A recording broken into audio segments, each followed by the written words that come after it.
I used to joke that nothing in our apartment building ever changed, until the morning I caught my neighbor, Mrs. Carney, staring blankly through her peephole as I locked my door. It wasn't her watching me that unsettled me, but the flicker of silver where her pupils should have been, like the glint of a distant, cold star. I tried not to stare, just hurried off to work, but all day, her mirrored eyes haunted me. Still, curiosity gnawed at me, and I decided I'd get a better look when I returned. In the elevator that night, I heard the soft scrape of slippers and caught Mrs. Carney waiting in the hallway, her face tilted toward me, eyes gleaming. She didn't blink.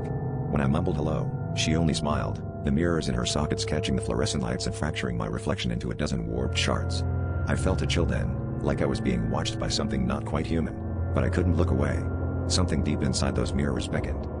The next evening, I found myself standing in front of her door, as if drawn there by invisible strings. She opened it before I knocked, her head cocked at an unnatural angle. "Would you like to see?" she whispered. Against every instinct, I nodded, and leaned in.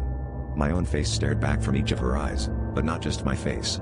There were other versions of me, some grinning, some sobbing, one with blood smeared down its cheek. Behind them, shadows twisted, and I realized each mirror was a window to 1,000 different possibilities, most of them ending in terror. I staggered back, heart hammering, but Mrs. Carney only smiled wider, her mirrored eyes flashing with impossible depth. Now, whenever I catch my reflection late at night, I see her standing just behind me, smiling, waiting. And sometimes, if I look close enough, I swear I see those other selves, trapped, screaming, begging me not to look into anyone's eyes ever again.